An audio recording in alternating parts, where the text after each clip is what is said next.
안녕하세요. 반갑습니다. 과학과 홍희진 진입니다. 자, 여러분들 국어 공무원을 준비하시는 수험생 여러분들 만나 뵙게 돼서 진심으로 반갑습니다. 자, 그럼 제일 첫 번째 우리 물리 파트 한번 보도록 할게요. 물리 파트에 보시면은요. 제일 처음 단원이 뭐냐면 시공간과 우주라는 단원이에요.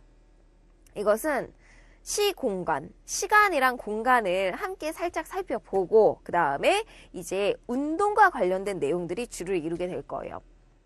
시간이라든지 아니면은 뭐 길이라든지 이런 내용들은 여러분 살짝 살펴보는 정도 익혀주시면 될 것 같고요. 실제로 여러분들이 이번 단원에서 꼭 아셔야 되는 것은 공식들이 참 많이 나올 거예요. 뭐 속력과 관련된 공식, 가속도, 운동에너지.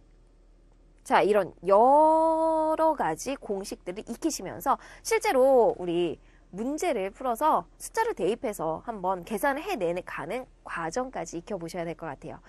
자, 사실 이 과학 굉장히 넓죠, 범위도.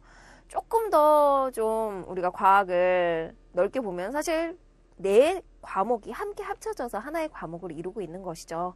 자, 그래서 굉장히 넓은 범위이기 때문에 광범위하기 때문에 여러분들이 좀 어려워하시는데요. 그렇기 때문에 제가 추천드리는 방법은요. 중요한 내용들을 매번 한번 적어보세요. 여러분만의 노트를 만들어 보시면은 공식이라든지 아니면은 용어라든지 아니면 자주 출제되는 유형 같은 것들을 정리해 두시면 훨씬 더 도움이 되실 겁니다. 특히 공식 부분은 물리 파트에서 죄송하지만 암기를 좀 하셔야 되는 부분이죠. 자, 그러면은 저랑 제일 첫 번째 이야기 함께 가보도록 하겠습니다. 1번 문제부터 함께 보도록 할게요. 준비되셨습니까? 가도록 하겠습니다. 첫 번째 문제는 우리 시간 그리고 시각과 관련된 내용입니다. 우리가 평상시에는 시간, 시각 이제 나누어서 사용을 하죠. 그쵸? 시간, 시각. 아니죠. 비슷비슷하게 사용하죠. 자, 오늘 아침에 뭐 6시 반에 일어났어. 나는 그러면은 6시 반이라는 6시 30분이라는 어떤 정확한 그 순간을 찝어서 이야기를 하죠. 자, 그러면은 이것은 무엇이라고 할 수 있냐면 시각이라고 이야기를 해 주실 수 있는 거예요. 자, A라는 사건이 일어나는 그 순간은 시각이고요. 자, 그리고 B라는 사건이 일어나는 어떤 그 순간도 역시 시각이 되는 거예요. 조금 더 좀 쉽게 말씀을 드리면 깨어나는 시간이 6시 30분이었어요. 그죠? 자, 그리고 밥을 먹었던 시간이 7시 30분이었어요. 그러면은 이 시간과 이 시각과 이 시각 사이에 자, 얼마만큼의 시간이 흘렀죠? 1시간이라는 시간이 흘렀죠? 자, 그럼 이것이 바로 무엇을 뜻한다? 시간을 의미하게 되는 거예요. 자, 시간이라는 것은 여러분들 우리가 기본 단위가 뭡니까? 길이는 미터가 될 것이고요. 그쵸? 질량 같은 경우는 킬로그램 이런 것들이 기본 단위가 될 수 있잖아요. 자, 시각은요. 바로 시간은 초예요. 초. 여러분들. 초가 되겠습니다. 자, 세슘 원자를 이용해가지고 바로 우리가 이 초를 선택을 했고요. 이걸 이제 우리가 원자시라고 이야기를 해주시면 돼요. 자, 그러면은 저랑 하나하나 보도록 할게요. 가, 주기적으로 반복되는 현상을 이용하여 시간을 나타내게 됩니다. 자, 시간이라는 것은 여러분들 그 반복되는 현상들을 이용해가지고 시간을 측정할 수 있겠죠? 예를 들면은 그냥 쉽게 생각하시면 주기적으로 매일 해가 뜨고 달이 뜨고, 그죠? 24시간마다. 이런 것들을 이용하셔서요. 바로 시간을 측정할 수 있게 되는 것입니다. 자, 가, 옳은 설명이 되겠고요. 나와보도록 할게요. 원자에서 방출되는 빛의 진동 주기를 이용하여 나타내는 시간을 원자시라고 한다. 네, 맞습니다. 자, 우리, 원자 번호 55. 자, 그리고 질량수 133인 이 세슘 원자를 이용해서요. 자, 진동하는데 빛이 방출되는 빛이 진동하는데 걸리는 시간을 이용한 것 바로 원자시라고 이야기합니다. 나도 역시 옳은 설명이 되겠네요. 다 보도록 할게요. 두 사건 사이에 일어나는 시간 사이의 길이를 시각이라고 한다. 아니죠. 시각과 시각 사이의 그 길이를 바로 시간이라고 이야기해 주시면 돼요. 자, 다도 옳지 않겠고요. 라 볼게요. 1초는 세슘 원자가 방출하는 복사선의 진동 주기를 이용한다. 좋습니다. 자, 그래서 이번 문제의 정답은 바로 2번이 되겠네요. 기억을 해 주시기 바라겠고요. 다음 문제 함께 가보도록 할게요. 두 번째 문제. 시간을 측정하는 방법들이 준비되어 있습니다. 옳은 것을 한번 보기에서 모두 골라보도록 할게요. 자, 해시계는 지구의 자전을 이용하여 시간을 측정하는 도구입니다. 그쵸? 해시계는 해가 뜨고 지는 것, 그림자의 길이를 이용하게 될 텐데요. 바로 지구의 자전을 이용하게 되겠죠? 좋습니다. 자, 나요. 조선시대의 장영실의 자경루는 물의 양을 이용하여 시간을 측정하는 물시계이다. 자, 일정한 양의 물을 이용해가지고 바로 물시계를 만들었죠. 자경루 기억해 주시기 바라겠습니다. 나도 옳은 설명이 되겠네요. 자, 양구일구라는 게 있습니다. 자, 이것은요, 조금 이따가 그림을 함께 보시게 될 텐데요. 가로선이랑 세로선 이 두 가지를 이용해서 우리가 그 시간 그리고 계절까지도 알 수 있어요. 이때 시간은 바로 세로선이고요. 가로선은 바로 계절에 해당을 하게 되겠습니다. 자, 그러면은 가로선은 지구의 자전에 따라 시각마다 그림자가 다른 곳을 위치하는 것을 이용하였다. 자, 그림자가 시각에 따라서 자전에 따라서 결정이 되는 것은 여러분 시간일까요? 아니면은 계절일까요? 그쵸? 시간이겠죠. 자, 따라서 세로선이 되겠어요. 이번 문제에선 잘못 설명을 하고 있네요. 자, 정답은 이번에도 역시 2번이 되겠습니다. 이렇게 해서 여러분들 쭉 살펴봐 주시기 바라겠고요. 이제 3번 문제 한번 자리 옮겨서 살펴보도록 하겠습니다. 3번 문제에서 나오는 게 바로 양구일구라는 건데요. 요거예요, 요거. 자, 여기 보시면은요, 가운데 뭐가 있냐면은 뾰족한 요런 게 있죠. 이게 이제 우리 영침이라는 건데요. 북쪽을 향하게 되어 있어요. 자, 그리고요, 세로선이랑 가로선이 있습니다. 세로선 같은 경우에는 시간. 자, 그리고 가로선 같은 경우에는 바로 계절을 나타내게 돼요. 시간 같은 경우에는 무엇에 따라서 결정이 나는 걸까요? 우리가 알 수 있는 걸까요?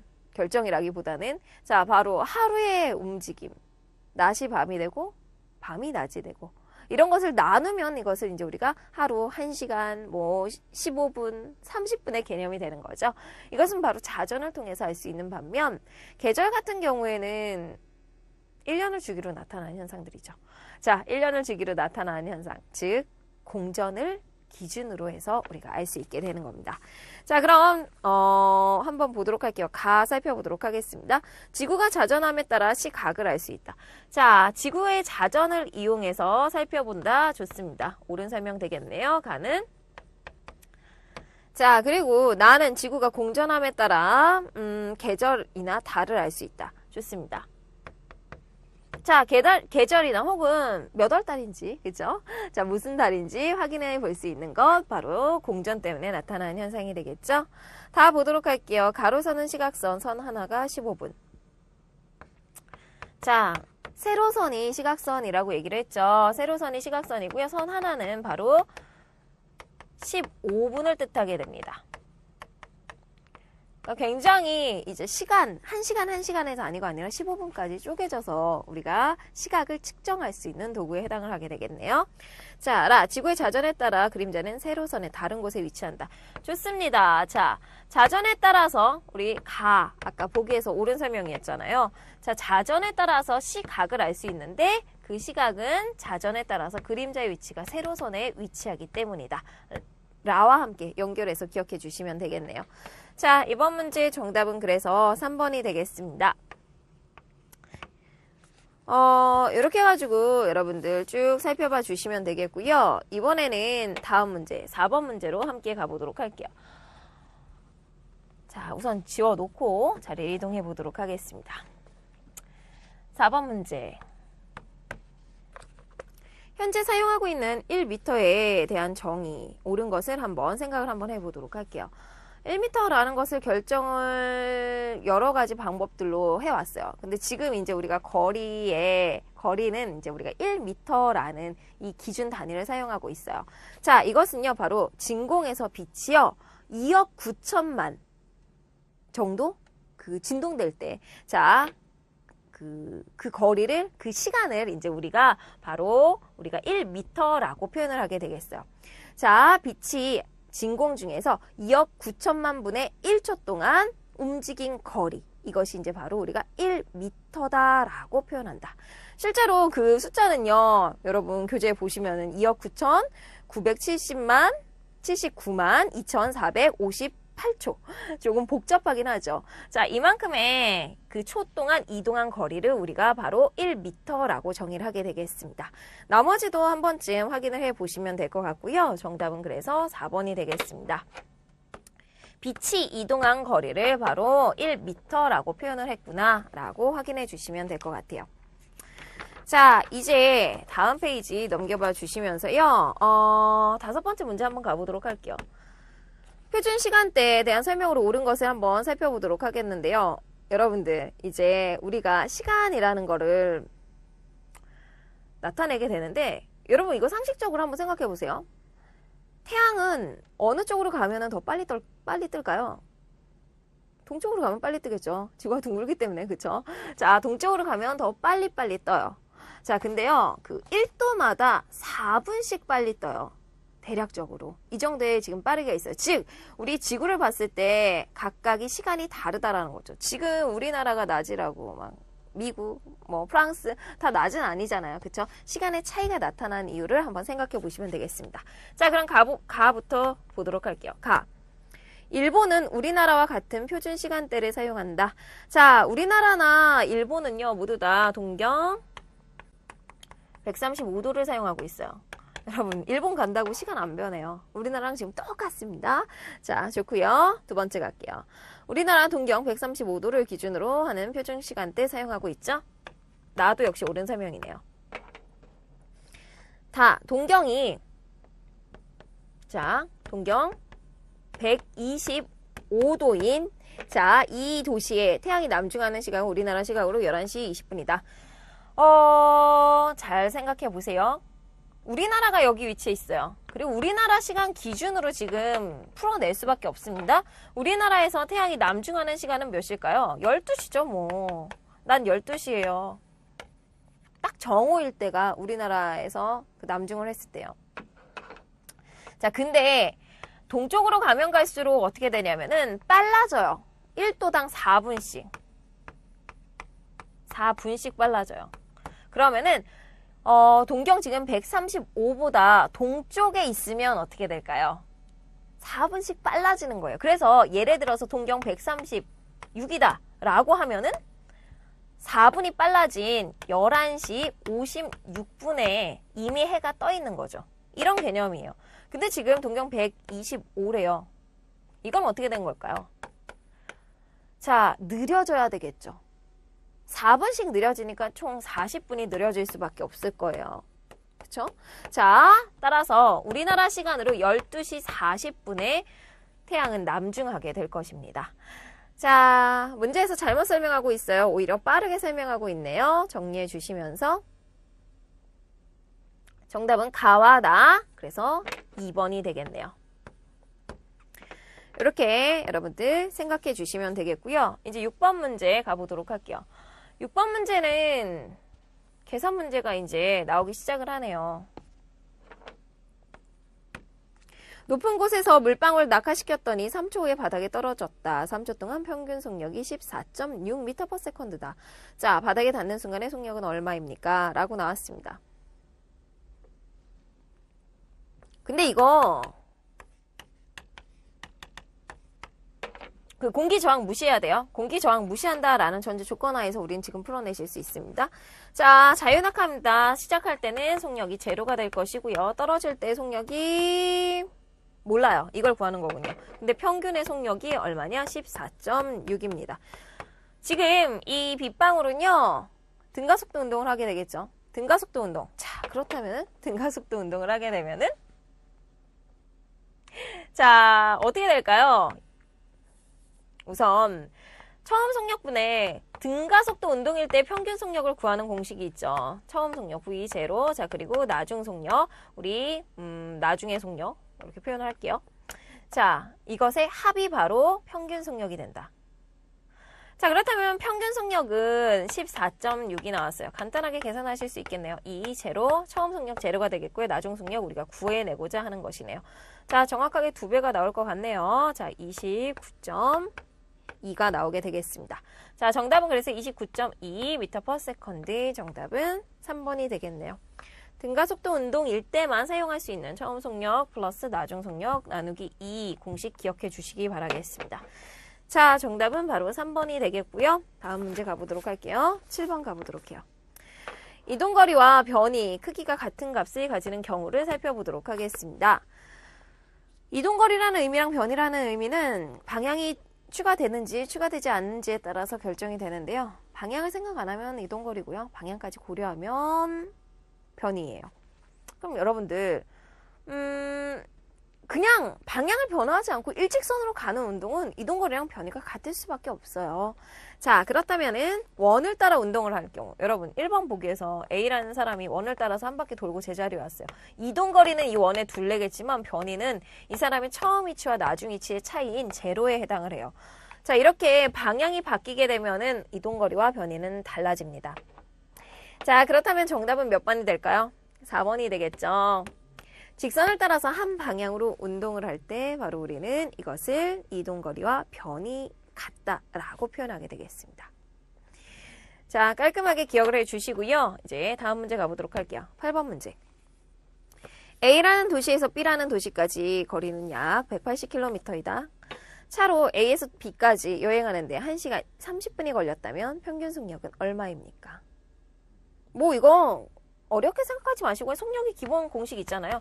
속력이라는 것은 전체 걸린 시간 분의 전체 이동거리. 자, 그렇다면 지금 180km를 1시간 30분.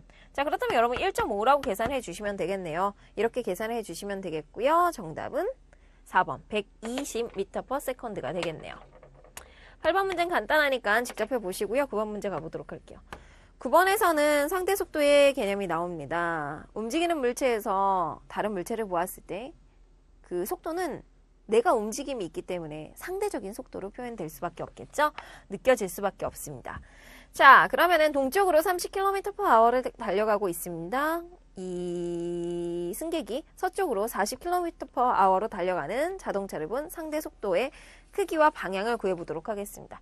자, 우리가 거기 공식이 나왔죠. A, B. 이게 뭐냐면은 A가 본 B의 상대 속도를 뜻하는 거예요. 자, 이때는 어떻게 구할 수 있냐면 너의 속도 빼기 나의 속도를 해주시면 돼요.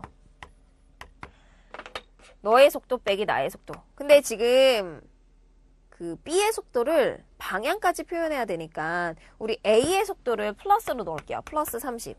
자, 그렇다면 B의 속도는 마이너스 40으로 표현할 수 있겠죠. 서쪽이니까. 동을 플러스로 넣으면 서는 마이너스로 표현해 주셔야 돼요. 자, 그렇다면은 그 계산하시는 값은요. 마이너스 70. 즉, 서쪽으로 70km/h로 달려가고 있겠습니다. 정답은 4번이 되겠어요. 공식 꼭 기억해 주셔야 되겠네요. 자, 관측자 A 그리고 움직이는 물체 B일 경우에는요. B의 속도 빼기 A의 속도다. 관측자의 속도다 라는 것 잊지 마시고요. 문제를 풀어내실 때 가장 중요한 내용은요. 방향을 고려해서 플러스 마이너스의 값을 주신다라는 것이 되겠습니다. 이제 10번 문제 함께 가보도록 할게요. 고속버스가 서울에서 부산까지 40km/h의 속력으로 달리고 부산에서 서울까지 60으로 달려왔답니다. 평균 속력은 얼마입니까? 평균 속력을 구하실 때는 평균 속력 정말 가장 기본이 되는 공식을 기억해 주시면 돼요. 아까 등가속도 운동 앞쪽에서 뭐 평균 속력 공식이 하나 더 있긴 했어요. 2분의 처음 속도 플러스 나중 속도. 근데 이건 등가속도 운동만 해당하고요. 모든 나머지 운동들은 전체 시간분의 전체 이동거리를 해주시면 돼요. 자, 그럼 구해보도록 할게요. 평균 속도는 전체 시간분의 전체 이동거리. 그럼 전체의 시간 한번 구해보도록 할게요. 전체 시간은 갈 때 걸린 시간이 있을 거고요. 올 때 걸린 시간이 있겠죠. 자, 갈 때 걸린 시간은 얼마가 될까요? 여러분들. 올 때 걸린 시간은 얼마가 될고요. 자, 근데 지금 여기가 어디였죠? 서울이었죠? 서울에서부터 부산까지의 그 거리를 모른다라는 게 이제 문제네요. 그럼 모를 때는요. 미지수를 주면 되죠. S라고 드릴게요. 자, 그럼 갈 때 S고 올 때 S면 총 이동거리는 ES다라고 표현할 수 있겠죠. 그 다음에 보시면 돼요. 그 다음에 이 같은 거리 S를 가는데 갈 때는 40, 올 때는 60km/h의 속력으로 왔습니다. 자, 이것이 바로 시간이죠. 왜냐하면은 속력은 시간분의 이동거리고요. 따라서 시간을 계산할 때는요. 전체 이동거리를 속력으로 나누어 주시면 되니까요. 자, 이거예요, 이거. 변형 공식 여기다 이렇게 대입해가지고 적어주신 거죠. 갈 때 시간, 올 때 걸린 시간. 자, 이거 계산만 해내시면 되겠습니다. 계산하시는 방법은요. 이럴 경우엔 그냥 아래쪽을 먼저 여러분 통분해가지고 계산해 주신 다음에 그 다음에 위쪽 번분수 계산을 해주시면 돼요. 자, 계산해 주시면 그 값은요. 48이 나오게 되겠습니다. 48km/h. 자, 직접 한번 그 값이 나올 때까지 풀어보시기 바라겠고요. 가장 흔하게 하시는 실수 중에 하나가 이거 두 개 더해서 빼는, 나누는 거죠. 40 플러스 60 나누기 2 해서 50 이렇게 적으시는데 절대 아닙니다. 자, 이렇게요. 등가속도 운동이 아닐 경우에는요. 우리가 차근차근 그 개념을 생각하신 다음에 풀어내셔야 되겠어요. 정답은 2번이 되겠습니다. 자, 이제 우리가 다음 문제 함께 가보도록 할게요. 11번 문제는 그래프가 준비되어 있을 것 같네요. 자리 옮겨서 갈게요. 자, 11번 문제 보도록 하겠습니다. 다음 그래프는 직선 도로에서 운동하는 물체의 속도를 나타내는 것입니다. 이에 대한 설명으로 옳지 않은 건 X축이 시간이고요. Y축이 속도예요. 여기 지금 뭐 하고 있는 걸까요? 등가속도 운동하고 있겠죠. 속도가 증가하는. 여기는 등속도 운동. 여기는요. 등가속도 운동. 여기도 등가속도 운동이네요. 자, 그러면은 첫 번째 1번 보기에서부터 등속 운동으로 이동하는 거리는 18m이다. 맞는지 보도록 할게요. 자, 등속 운동은 여기서부터 여기까지만 등속도 운동을 하고 있습니다. 그럼 아래쪽의 넓이가 이동거리라는 걸 알고 계시죠? 자, 3초 동안에 6m/s로 갔죠. 그래서 18m를 이동했다. 네, 1번 보기 옳은 설명이 되겠습니다. 자, 두 번째 보기 갈게요. 이 물체의 운동 방향은 3번이 바뀌었다. 자, 여러분들 이 물체의 운동 방향이 어디에서 바뀌었는지 볼게요. 오해하시면 안 되는데요. 자, 3번이 바뀌었다라고 생각하시는 분들은 아마 이거 아닐까요? 여기가 올라갔다가, 그죠? 또 내려갔다가 또 다시 올라가니까 3번이 바뀌었다. 근데 그게 아니라요. 이 개념을 잘 보세요. 이게 속도 그래프예요. 속도. 자동차가 이제 출발합니다. 0초에서부터 이제 쫙 출발을 해요. 그럼 제일 첫 번째는요. 어떻게 하냐. 0초에서부터 3초까지는 속도가 엑셀 밟아가지고 막 빨라지는 거예요. 쫙 빨라지는 거. 보세요. 빨라지는 겁니다. 그럼 계속 앞으로 나아가고 있죠. 그 다음에 여기는 어떻게 되는 거냐. 그대로 앞으로 나아가고 있는 거예요. 같은 속력으로. 여기까지도 이해되셨죠? 그럼 여기는 뭐냐면은요. 여러분들 여기까지는 앞으로 나아가기는 하되 그 속도가 줄어들고 있는 거죠. 여기까지는 여러분들. 그래서 지금 가만히 보시니까 0에서부터 8초까지는 무조건 방향이 같아요. 운동하는 방향이. 속도의 값이 다 플러스의 값을 가지고 있죠. 속도의 값이 다 플러스예요. 자, 따라서 같은 방향으로 운동을 하고 있는 겁니다. 근데 이 부분에서 이제 좀 차이가 생기죠. 8초일 때. 자, 넘어가면서 마이너스의 속도값을 가져요. 마이너스의 속도값은요. 방향을 바꿨다라는 뜻이죠. 앞으로 가던 이 자동차가요. 거꾸로. 아마 후진을 하고 있을 거예요. 뒤로 가고 있는 겁니다. 자, 뒤로 가다가 속도가 빨라졌어요. 그 다음에 이 지점에서는 계속 뒤로는 가지만 속도가 느려진 거고요. 다시 이 12초 지점에서 플러스 방향을 바꾸는 현상이 나타나게 되는 거죠.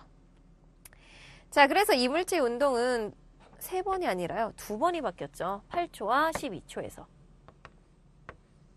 잘못된 설명은 2번입니다. 나머지 8초 동안 이동한 거리. 넓이 구하시면 되죠. 자, 구해보시면 사다리 넓이 공식 이용해서 이렇게 구해내시면은요. 아마 33 나오게 될 거고요.